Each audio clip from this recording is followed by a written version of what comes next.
You ride with us already on COTA? Just hold it on the top and you're good to go. Excited to be here today to kick off the CPAS program where folks within the downtown CID are able to access COTA, access transit for free. This is a great collaborative effort, first of its kind in the country.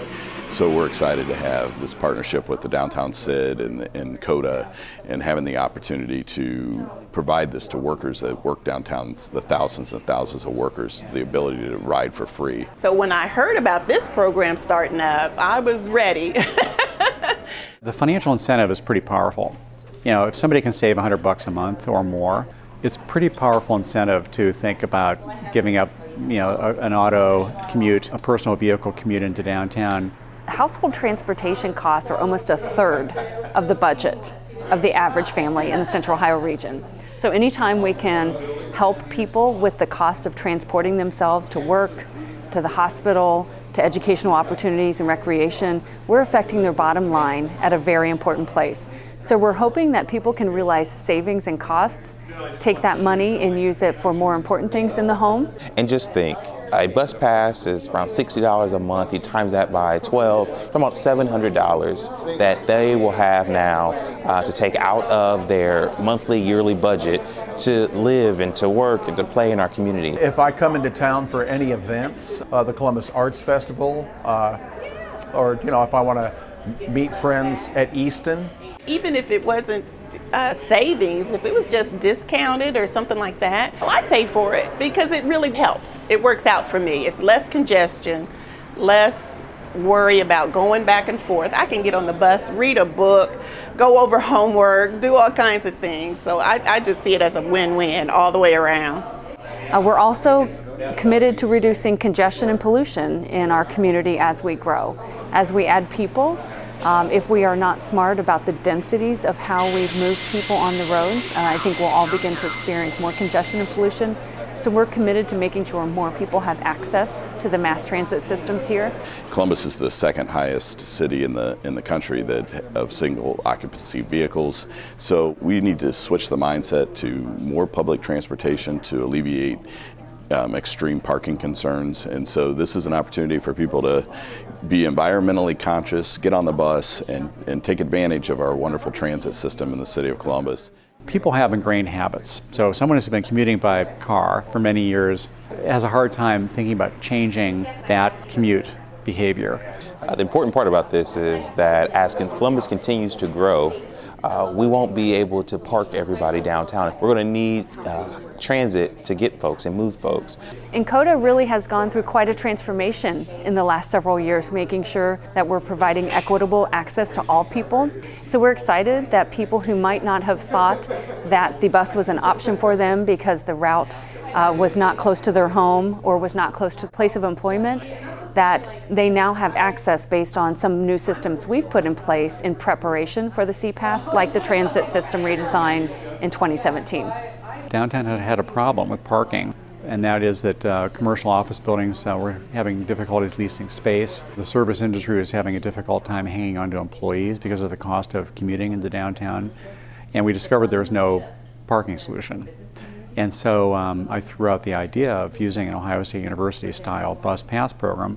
The owners indicated they're interested. We tested it with the help of MORPC, which funded this test program, among 4 employers, and it worked.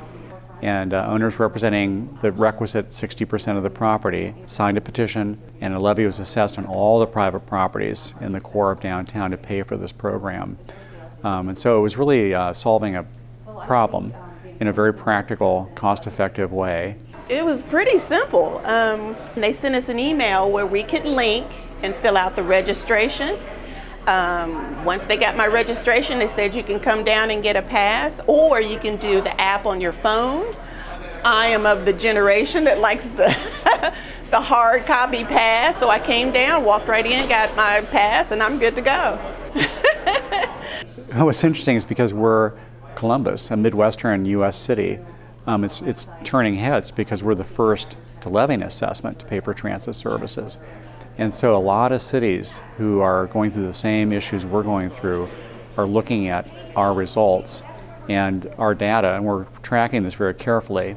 And based on our experience, we may see this copied by many other cities in the United States. Really, the CID in the business community stepped up quite a bit here and said this is a priority. We want to be involved in the funding of public transportation to ensure that our employees have an easy and safe and reliable way to get to work.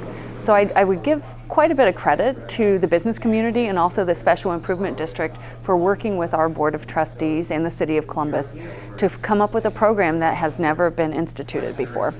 This program is a first of a kind in the country. 45,000 employees, and there's employees from the folks that work in the hotels, cleaning, to executives will have access to COTA. That means new riders who maybe have never ridden COTA before, who've never seen transit as a real option, will now have it right on their phone, able to get from their home to downtown, relieve some of our parking issues, and it really was a great collaboration. We doubled the ridership in our pilot program among those people who have been commuting by car for many years. But the other thing we discovered is that among new employees, there's a much higher adoption of transit use because they hadn't developed the habit yet.